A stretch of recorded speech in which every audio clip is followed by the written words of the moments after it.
order for you to be the best in the field, parang games lang yan eh. Tayo muna sa TikTok. Pabili yata ako dyan. May nabili akong ganyan sa TikTok dati. Baka nadali kita dati. May nabili akong ganyan dati. You cannot be the best in one and hindi ko matatandaan ng tao. Paano niyang nag-gain yun? Sana may mag-alaga din sa akin. Bata ka pa, kayang-kaya mo. Parang give ako ng give. Sana akin. Paano ka nagka-product na ganyan na 4 pesos lang siya? I want to be the #1 TikTok live seller. Ginol ko siya. Wow. Dinarap ko lahat yun. I killed everything. Wow. I sacrificed everything. I make sure na walang tatalo talaga sa akin. Yung #1. Yung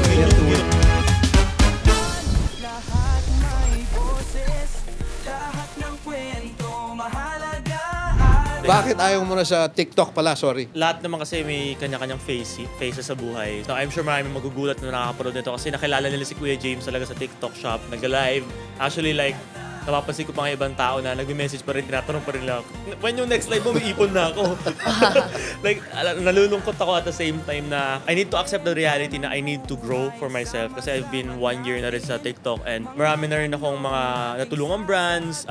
Na-achieve ko na basically mga sinet kong goals 2 years way back then kung ano yung gusto ko ma-achieve sa TikTok. One thing na para maging successful ka, let's say if papasok ka sa TikTok shop, particularly sa'yo, if you would like zoom out kung ano yung nangyari sa akin. Before ako nag-start, may goal ako na sinet.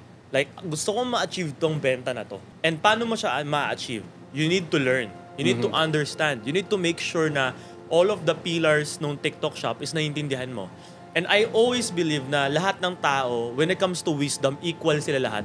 It just depends kung gaano sila committed mag-aral. So doon lang talaga nagkakatalo. The more information na nalalaman ng isang tao, the more na mas nagiging conscious sa decision making at nalalaman niya yung tamang produktong ibenta. Yun nga yung first need kong isolve. Ano yung produkto na ibebenta ko? Paano mo na ito yung bebenta mong masasagot mo product? yung produkto kung ano yung kasi antay na ganito yan eh. Lahat ng personality, lahat ng tao, may personality siya na nagmamatch yung product. Like for me, let's say, may mga ibang mga babae sa TikTok na nakakapagbenta ng mga skincare. But sa akin, never siya nag-work.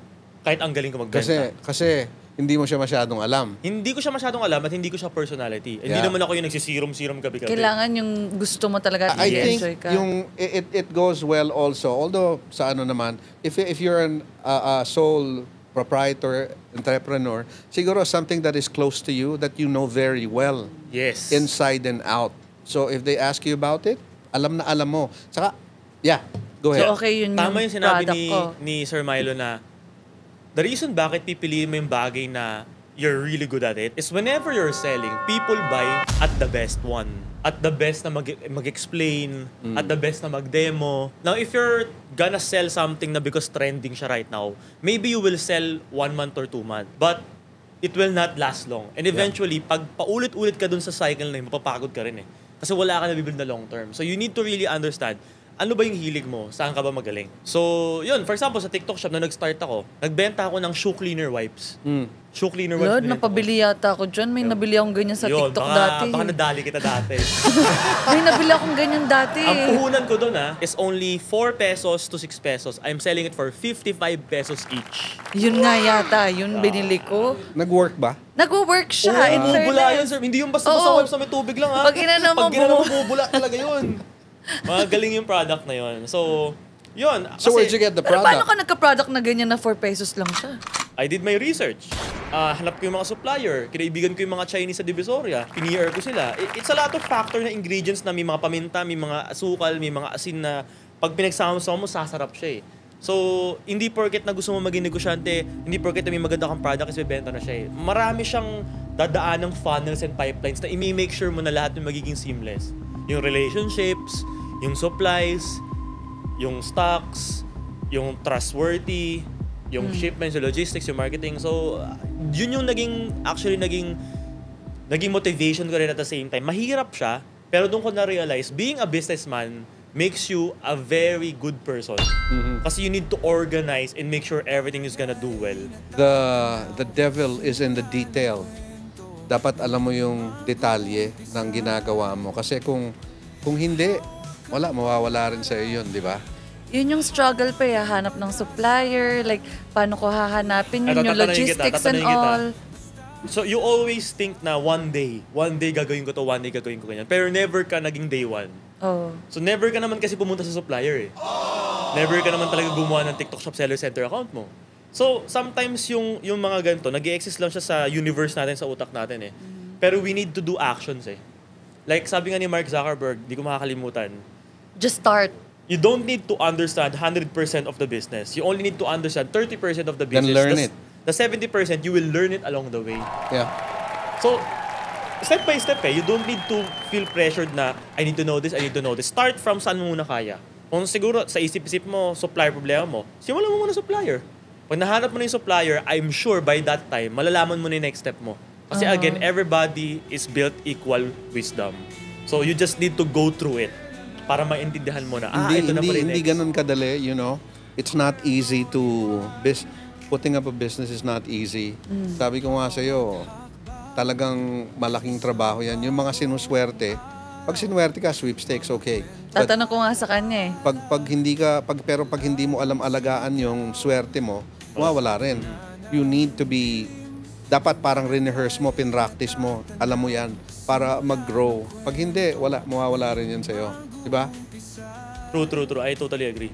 Tatanong ko nga eh, tingin mo, isa ka sa taong swerte. No, di ako swerte. I'm sure and I'm very proud to say na lahat na na-achieve ko sa buhay ko is na-calculate ko talaga siya sa lahat ng actions na in-execute ko over time.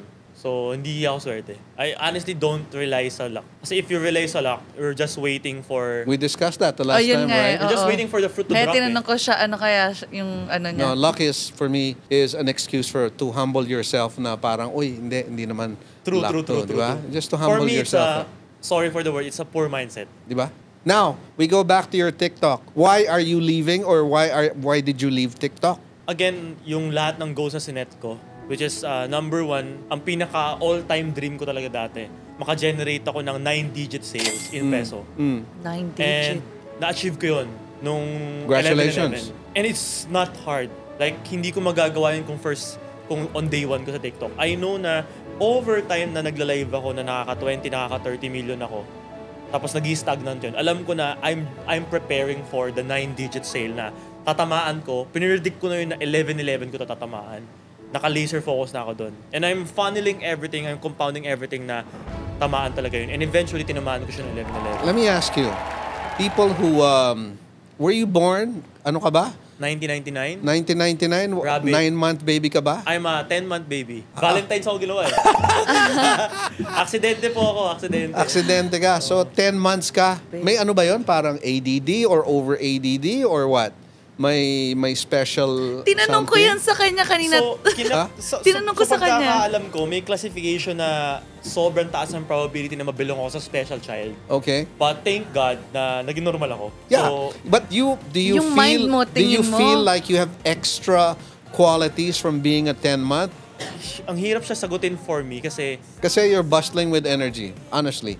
So super ka, parang hindi ka napapagod. Napapagod actually, ka ba? Yun nga eh. Hindi ko rin alam, Sir Milo eh. Ha? Hindi ko rin alam eh. Parang grabe nga. Aron mo sa sarili ko, like sobrang active ko talaga.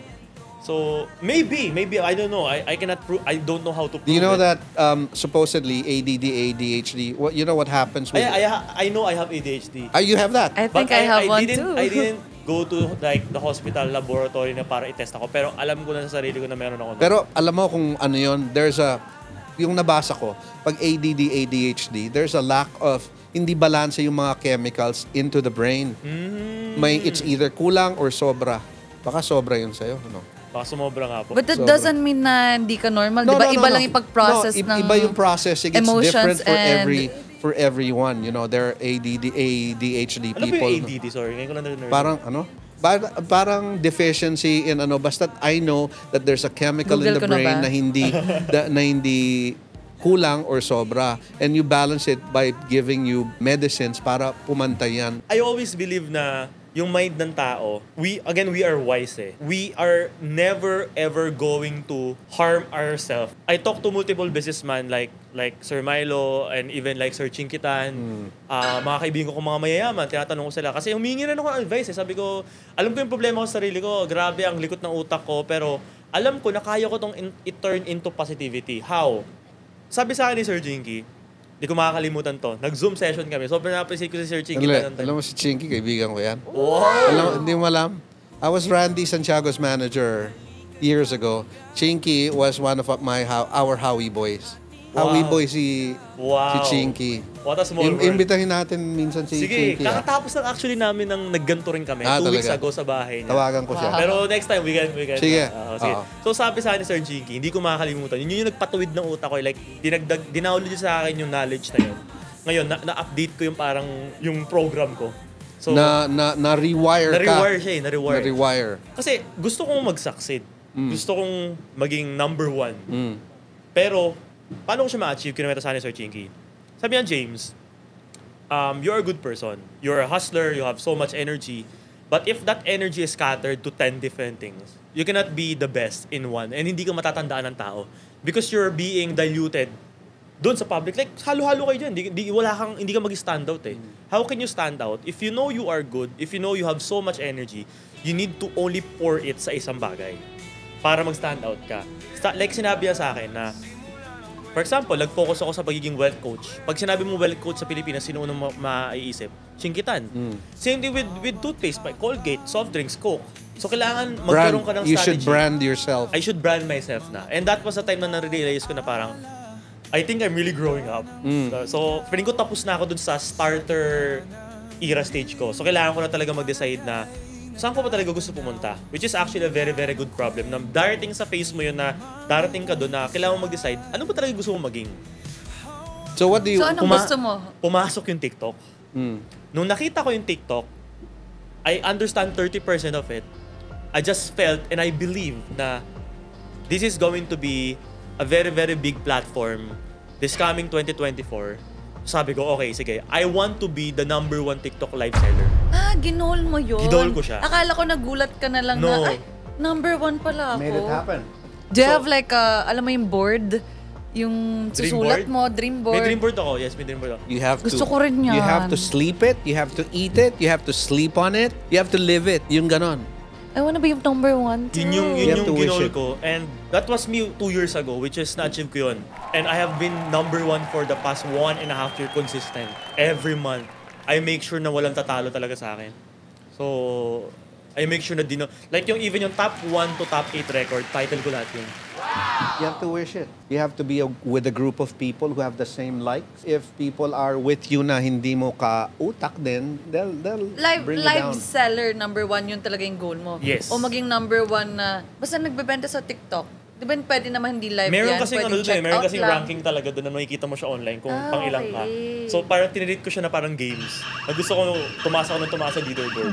Tapos nung mga time na to, naalala ko, mga top nun sila Rosmar. Kailangan sila ba lagi kang Glenda. active mag-live? Like sa isang araw, So ganito dapat siya meron? In order for you to be the best in the field, parang games lang yan eh. You need to have a lot of like game time eh. Like you need to spend like the more hours you spend, you think yung mga pro players sa games, the reason bakit sobrang galing nila, kasi they spend 24/7 of their time playing. Yeah. Perfect talaga nila yun. Same goes with me.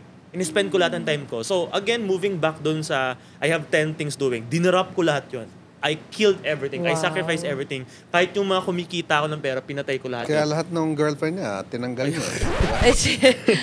So, Hindi, totoo yun. totoo. That's one. Totoo yun. But are you happy na nawala yun? I don't think there's a definition of happy. Like a person cannot be 100% happy. Alam mo, yung happy, pag nandun yung girlfriend mo at kinakalabang ka, hindi ka happy eh. Nai-stress ka eh. Ngayon, malungkot ka lang pag iniwanan ka, pero after 1 week or 2 weeks, Okay ka na. Hindi Mga ka ano na naman, mga 2 months naman, Sir Malo. 2 months. Yeah. 2 months. Masyado Hindi. ako mabilis. But do you regret Torpe it? mo talaga to. Kaya nga eh, di ba? 1 week? Do you regret it? May somehow na sana hindi na lang kami naghiwalay. May sad part, but you need to accept eh. Ako hindi. Ba't ako? Wala kang balang ayusin. Ikaw talaga, Wala. ikaw kasi joke. Bakit? Hindi. If somebody is dragging you down, when you feel that something or someone is dragging you down, you have to let it go. Diba? Bakit mo titiisan dahil sa pag-ibig Hindi naman ba yan? matatapos yung buhay dun eh. Alam mo, you can always find someone. There's so many fishes in the ocean. And you get someone who will support your dreams, your aspirations. Ikaw, pag kumuha ka ng boyfriend mo at hindi ka sinusuportahan, tadyakan mo, iwanan mo. Diba? Actually, Ganun ang mabigat gawin mo. nga siya. Oo. You need to be logical and emotional at the same time. Hindi siya pwedeng isang side lang. Although hindi ganun kadali di ba? You know, when you're into a relationship, madaling sabihin to na sige iwanan mo. Pero alam mo pag mag-isa ka na, Masakit, mahirap. Masakit. Oo, totoo. Pero you have to make the decision sometimes nga. Letting go is so difficult pag nandyan at nakikita mo. Hindi mo ma-let go eh. Kaya tinanong ko do you regret it? Kasi baka may part sa course, kanya nag-creep in na, sana hindi na lang. You know, the Masakit pala. regretting happens when it's there pa. Pero sa akin, pag wala na, buti na lang nawala. Ganon. Hindi ba ganon din ang Torpe yan. inaano mo? Torpe, no? Torpe. Ha? Torpe ba yun? Pareho tayo. I mean, joke yun. Hindi, sa totoo lang, torpe. Torpe ako. Sige, sabi mo eh. Ako, di ko sure kung kalahi ko. Kaya, Ito, tatanungin ko. Ano ba sa feeling mo ang torpe? Sige nga, anong description mo sa torpe? kunwari gusto ka na niya pero nahiya siyang sabihin sa'yo. Kulang sa lakas ng loob. Kung pakikita niya yung kaya ko yon. Pero kung yung tipong, I don't know, in this room, kaya niyo ba na, let's say, ako hindi ko kaya yung ginagawa ng anak ko dati na pupunta sa bar, makikipagkilala. Hindi ko kaya yun eh. Kaya mo ba yun? Ginawa ko yun. Siguro So, di ka ganda ng torpe? chick, Torpe ako dati, pero tinransform ko talaga yung sarili ko eh. In-improve ko yung sarili ko. Kasi nga sabi ko, na-realize ko in business, hindi ka rin pwedeng torpe. Kasi if you're torpe, wala kang chance eh. Hindi, pero ang business kasi, hindi sumasagot eh. Hindi nag-i-snap. Ang babae, pag linapitan mo. Boom. paano kapag parang na- sinampal, di ba? Sakit, Paano ko na sin zone ka? Like, talagang may, nakakabawas ng confidence ba yun sa guy? Kaya nagiging torpe? Oo. Let's say, ako, trip na trip kita. Hindi ako sigurado na gusto mo ako. Yun yung torpe. Yun yung afraid to tell them because you're afraid also To be rejected. to be rejected. Parang sa business, you're afraid to try. Walang mangyayari. But nobody will know. It's your business di ba? So mas madali yun. It's your failure. Ito kasi may ibang tao involved eh. Ibang tao. May Papahiya. pwedeng mag-reject sa'yo, may pwedeng manampal sa'yo eh. Di ba? Yung business mo sa'yo yun eh. Di ba? Okay yun eh. Pero yan, nisnab ako nito, parang tatawanan ako para, yun, nisnab ko yun. Basta ano siya, it's a Teka nga, replyan ko na lahat. Baka marami nang nasasaktan. Pero it's a norm naman. It's a given thing naman sa love life. Do you think you're ready na mag-girlfriend na ulit? Or wala pa rin siya sa ano mo? It depends kung sino siya. It depends sa puzzle namin kung magpapasok siya sa puzzle. Tinanong ba ng girlfriend mo kung may ADHD ka? Ha? May I think alam niya. I think alam niya. I think alam niya kung sino man Anong sabi sa'yo? Wala eh. Wala na siya magagawa. So, pero medyo alpha kasi talaga ako sa relationship. Paano ka ba as a... Eh siya alpha din, kaya di kayo nag-drive. Basta alpha talaga ako. Yun yung sa akin. Kasi parang... Uy, ayaw mag-comment. Ano ka ba? May Yung girlfriend mo? pinagtatakpan.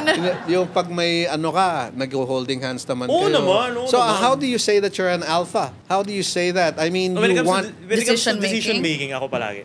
That's Ikaw? Gusto mo, ikaw ang alpha o siya? Hindi, gusto ko yung guy. Magpakalalaki kayo. Gusto ko maging baby girl lang. Sunod lang ako sa'yo nung okay gusto yan. mo. I trust you eh. Ito ba yung decision tingin mong tama? Did you Magbibigay make ako ng opinion ko, then Nakailang boyfriend ka na ba? 3. Tatlo. talaga yung sweet spot ng gantong age. Parang after 3, nakastop ako ng relationship. Ilang taon na? Nung buntis ako, yun na rin yung last relationship ko. Ilang taon na ba yung anak mo? 2 years. Okay. So, buntis pa ako noon. Parang 3 years nang single. So, what are you looking for in a relationship now? Basta maging baby girl ako. Pagod na ako maging strong, independent woman. Alagaan niyo Dapat ako. mayaman ng Kasi parang, boyfriend Kailangan nito. mayaman. Tsaka Mayaman. feeling ko inaalagaan ko yung mga tao. Like, yung family ko, inaalagaan ko sila. Parang, ako naman, sana may mag-alaga din sa akin. Bata ka pa, kayang-kaya mo Parang pa yan. give ako ng give. Sana akin din. Bata ka pa, kayang-kaya mo pa mag-alaga, and it's a practice to becoming a good person in a good business person at the same time eh. Can I call you Mr. TikTok? Sure. Now, I heard that you're moving away from TikTok. Bakit? What has TikTok done to you that you're turning your back on TikTok? No, wala namang ginawa si TikTok sa akin para umalis ako. Pero Not cheap. it's a thing for me na when I was doing TikTok kasi I saw na dahil sa pagla-live sell ko, ang dami kong natutulungan mga tao kasi nakakatipid sila ng malaki. Kasi basically, tinutulungan ako ni TikTok kasi gusto ni TikTok na mas marami akong mga users na mag-drive sa platform nila para masubukan yung platform nila sa whole. And then, magbibigay sila ng discount. So, marami akong natutulungan. But later on, na-question ko yung sarili ko na, how can I help more people with my power? And doon ko naisipan na ang daming mga tao na hindi naiintindihan kung paano yung crypto or start lost or na-scam sila. Like ako, hindi ko naiintindihan So yung sa crypto ka Yes. sumunod Ang alam after ko yung TikTok? cryptomaniac. Uy, ito talaga. Si Torpe. Mr. Torpe. Yeah. But, so, ako kasi, like, since 2016, nagki-crypto na ako personal level. Gusto kong turuan yung mga Filipinos na mas maging literate sila. When I say literate, mas maintindihan nila as a whole kung yung crypto para matulungan ko sila na matuto sila mag-invest, mag-ipon, and malay mo, magbago buhay nila. Real quick, in layman's term, yung may intindihan ko, it sounds creepy to me. Yeah. Crypto. Can you tell crypto in a basic Sige. Yeah. explanation? Paano ka kikita? Okay, good. Sige, I'll take this opportunity na Ma-explain na rin. ma-explain ko sila finally. Malay mo, like, mag-million views to or Parang na elementary, nag-i-start sige, yun. sige. Basic. Ganun ka-level. Mag-example ka ng apple and orange. Okay, and sige. Ang pinaka-basic definitions ng crypto in the Bible, it's basically just digital money. But sige, mas mag-explain ako ng something na I'm sure nandun naman talaga yung perception nila kasi ang tingin nila crypto, pwede kang kumita ng pera.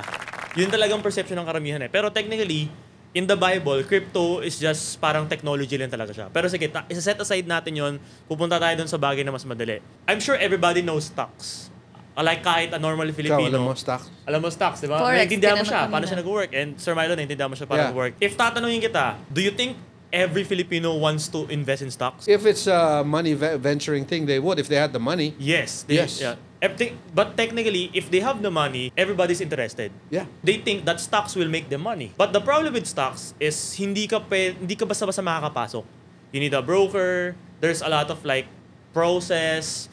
There's a lot of platforms na kailangan daanan, blah, blah, blah, whatsoever. And it's slower yung gains niya compared to crypto.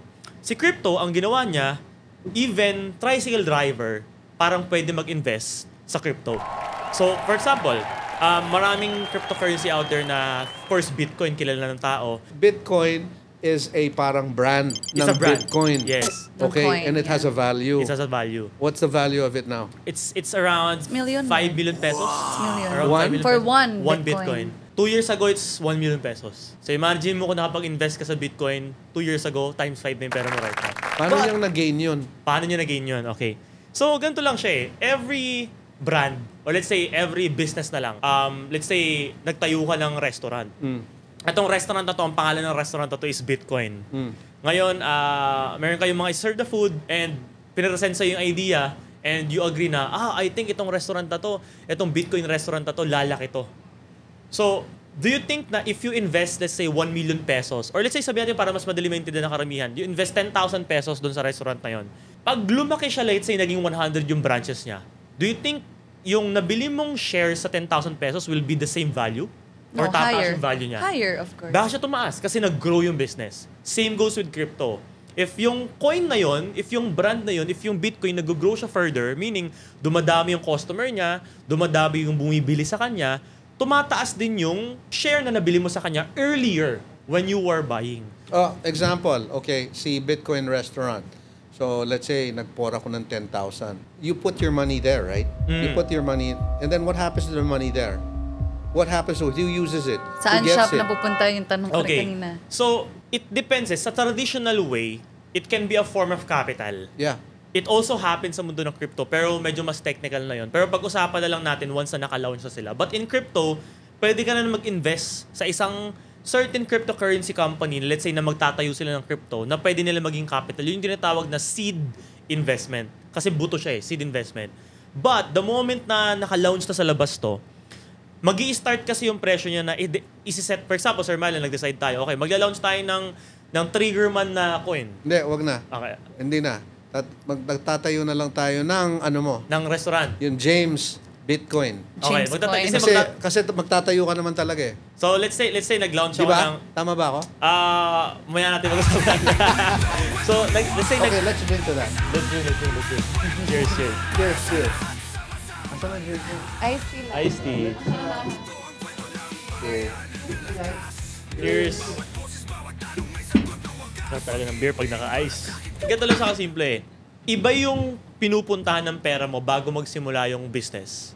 Iba yung pinupuntahan ng pera mo pag nakatayo na yung business. So when you're buying a certain cryptocurrency, let's say may binibili kang token, let's say James token, binili mo, naka-launch na, you're buying it as if like you're buying a product. Let's say, ang iPhone right now, ang iPhone 16, ang presyo nito right now is 100,000.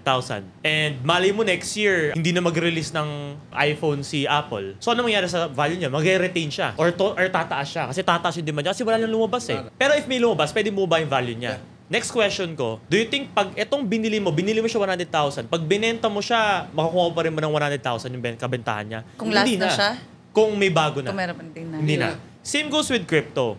Pag binili mo yung crypto right now, and yung cryptocurrency token na yun tumaas dahil gumanda yung takbo ng company, mas dumami yung gustong bumili doon sa company na yun kasi it can be, may magandang AI sila nagagawa, meron silang software na sobrang daming user ang gustong mag-access sa buong mundo. There's a certain demand on basically anything na may ginagawa yon. Therefore, immediately, tataas yung buying power doon sa company na yon, or doon sa shares na yon, or doon sa crypto na yon. And yung, ikaw, kinaganda sa'yo, nakabili ka na bago pa mangyari yun. And habang nangyayari yun, habang tumataas yung presyo, it depends na sa'yo. Kung kailan mo gustong, ang daming lalapit sa'yo. Let's say, Sir Milo, let's say, meron tayong again restaurant. Meron tayong 10 shares. Na kay Franz yung 3 shares, nasa akin yung 4, nasa yung 3. So total of 10 shares. May gusto, sabihin natin na bili natin to ng 100 pesos bawat isa. May gustong bumili, may gustong sumali sa negosyo natin kasi nakikita niya na lumalaki yung negosyo natin. Sa tingin mo, ibebenta natin sa kanya ng 100 pesos yun? Siyempre hindi. Hindi. Tataasan na natin yun. And gusto natin, maramdaman natin yung price na worth it ba talaga na i-give up ko to? So, ganun din sa crypto. Pag tumataas yun, ibig sabihin, there are demand na gusto nilang bilhin yung holdings na hawak mo. And it depends sa yung kailan ka magle-let go. The moment na mag-let go ka, kung ano yung present na price na binibid nila doon sa cryptocurrency mo, yun yung makukuha mong pera. So, let's say, nag-times 3 ka, from 100 pesos, inoferan ka, take all. Nabili mo to 100, 1,000 na bawat isa. So, technically, times 10 ka na. Feeling mo okay ka na. Di ibenta mo. Therefore, nasa-set na yung price na 3,000 pesos, ay 1,000 pesos per share na tayo. So, ganun din sa crypto. Ganun na siya kasimple. So, if people still keeps on buying that certain coin kasi tumataas siya, tumataas yung demand niya, ibig sabihin, kung nabili mo yun ng mas mababa, kumikita ka. That's why it's good to hype it up. That's why it's also good na mabili mo muna siya bago siya mag-hype. Bago siya hindi, I don't think na hype yung term eh. Mabili mo siya before siya mag-mature at before siya makilala ng market. Kasi eventually makikilala yun. How can you be sure Galing, that you're buying, thank you, that you're buying the right one, the right product? Okay, Yun nga. good question. Anong coin ang tingin mong okay na i-risk? Di ba? Ganun ako dati. Just buy. Pinapanood ko, tumaas ay bumaba. Tumaas, Pero bumaba. makakita ng restaurant na So if I were to start my TikTok business, where should I start? you are understanding kung ano yung product na yun by reading the description. Ang biggest question, ang Pilipinas, mahilig mo magbasa. Hindi. No. Basta Okay, anong ma-advise mo? Magbenta agad Ayan, on tigil TikTok na siya. or maging affiliate? It's called Kiki. Parang gusto niya Elon maging Musk, Elon no? Musk Yun, o kaya sasabihin ko rin Zuckerberg. parang si Elon Musk tong kausap Yun ko, ano? pero Pinoy Ganun version. ano? Lahat may boses